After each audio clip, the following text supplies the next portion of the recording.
ابن جوزی نے لکھا ہے سینکڑوں سال پہلے، آج کے کسی عالم کی بات بتاتا تو لوگ انکار کو، سینکڑوں سال کہتے ہیں بلخ میں قحط پڑ گیا، لوگ ہجرت کر کے سمرقند آ گئے، ایک سیدوں کا خاندان بھی آیا، ایک ایسی خاتون بھی آئی جس کے ساتھ 3 بیٹیاں تھی، بیٹا بھی کوئی نہیں، خاوند فوت ہو گیا، مسجد کے ساتھ مہمان خانے بنے ہوتے تھے، وہاں اس نے بچوں کو ٹھہرایا اور نکلی سمرقند میں کہ کوئی آدمی مل جائے، تو وہ سیٹھ صاحب چودھری صاحب کہنے لگے مجھے کیسے پتا چلے گا تو سید ہے، مجھے بتاؤ، کسی کو چوک میں کھڑا کر کے کہا جائے بتاؤ تو کون ہوتا ہے، اس شخص کا کیا اشر ہوتا ہے، کیا حال ہوتا ہے، کہا کیسے پتا چلے گا؟ تو سید زادی نے اپنا پلو کھولا اور اپنے آنسو دونوں آنکھوں سے صاف کیے تو کہنے لگی اللہ تیرا بھلا کرے، میں ثابت نہیں کر سکتی کہ میں حضور کا خاندان، میرے پاس کوئی دلیل نہیں، میں نہیں بتا سکتی، چل ٹھیک ہے، چلی گئی۔ کسی نے بتایا کہ یہاں ایک یہودی بھی رہتا ہے، وہ بڑا سخی ہے، یا آتش پرست ہے، یا پارسی ہے کافر غیر، سخی بڑا ہے، اس کے پاس گئی، بیٹھی رہی، لوگ بیٹھے تھے، جب چلے گئے تو قریب گئی، کہنے لگی مجبور ہوں، پریشان ہوں، غریب نہیں ہوں،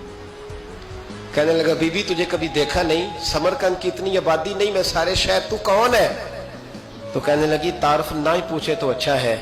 اس نے کہا چلو اگر پتہ چل جائے تو، کہنے لگی میں مسلمانوں کے نبی کی اولاد ہوں، مسلمانوں، اس نے کہا پیغمبر خدا کی اولاد، اٹھ کے کھڑا ہو گیا، بی بی کو ساتھ لیا، گھر گیا، کہنے لگا جو صاف ستھرا کمرہ ہے نا اسے پھر دھو ڈالو، ایک دفعہ پھر دھو ڈالو، کمرہ دھلایا، صاف کرایا، پھر کہنے لگا بی بی میرے برتن زیادہ صاف ستھرے نہیں، میں نئے نہ خرید کے لا دوں، پھر نئے برتن لایا، پھر اپنے بچوں سے کہنے لگا اونچا نہ بھولنا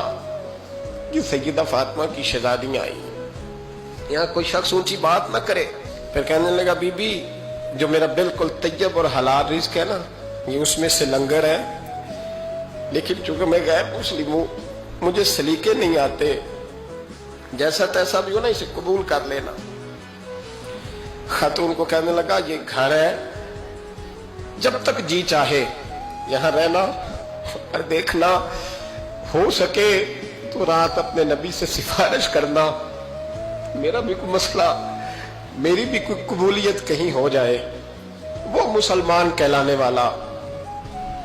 رات کو سویا، کہتے جنت سجی ہوئی ہے، لوگ جنت میں جا رہے ہیں، لائنیں لگی ہوئی ہیں، نبی پاک لوگوں کو جنت میں بھیج رہے ہیں، میں بھی دوڑ کے لائن میں لگ گیا، فرشتے نے میرا بازو پکڑا، کہا پیچھے ہٹ، تو میں دوڑ کے حضور کی بارگاہ میں گیا، میں حضور سارے جنت میں جا رہے ہیں، یہ مجھے نہیں جانے دیتا۔ تو نبی پاک نے فرمایا تو کون ہے؟ کہ یا رسول اللہ میں مسلمان ہوں۔ کہتے حضور مجھ سے فرمانے لگے کوئی دلیل ہے تیرے پاس؟ دلیل ہے کوئی تیرے پاس؟ میں چپ کر گیا، فرمایا میری بیٹی تیرے دروازے پر آ ہی گئی تھی تو دلیلیں پوچھنے لگ گیا تھا۔ ہم جا دوڑ جا، سویرے آنکھ کھلی تو گلیوں میں ڈھونڈتا پھرتا ہے، تلاش کرتا پھرتا ہے، کونے کونے میں جاتا ہے وہ سادات کا گھرانہ کہاں گیا، ڈھونڈتے ڈھونڈتے اس غیر مسلم کے دروازے پہ جا کے پہچان لیا، تو کہنے لگا خدا کا واسطہ جو تو نے نوکری کی ہے نا ان کی مجھ سے 11 گنا لے لے، یہ سادات کا گھر مجھے دے دے۔ تو کہنے لگا کل تو آتا تو شاید بات اور ہوتی، آج بات اور ہے۔ اس نے کہا مہربانی کر، کہا نہیں کل تو آتا تو معاملہ اور تھا، آج معاملہ آج اور ہے، رنگ بدل گیا ہے، حالات تبدیل ہو گئے ہیں، اب تو دیکھ تاک کے آیا، جا دوڑ جا۔ کہنے لگا نہیں مہربانی کر، دے دے، تو غیر مسلم میں تیرا کیا تعلق؟ کہنے لگا چپ کر، غیر مسلم میں کل تک تھا، کل سے سجدوں سے پیار کیا ہے تو میرے حالات سنور گئے ہیں، وہ جو نظارے تو نے رات خواب میں دیکھے ہیں میں نے جاگتی آنکھوں سے دیکھے ہیں، میں نے جاگتی آنکھوں سے، اور تو نے کسی مفتی پیر عالم کے ہاتھ پہ کلمہ پڑھا ہے، میں نے رات محمد عربی کے ہاتھ پہ کلمہ پڑھا ہے۔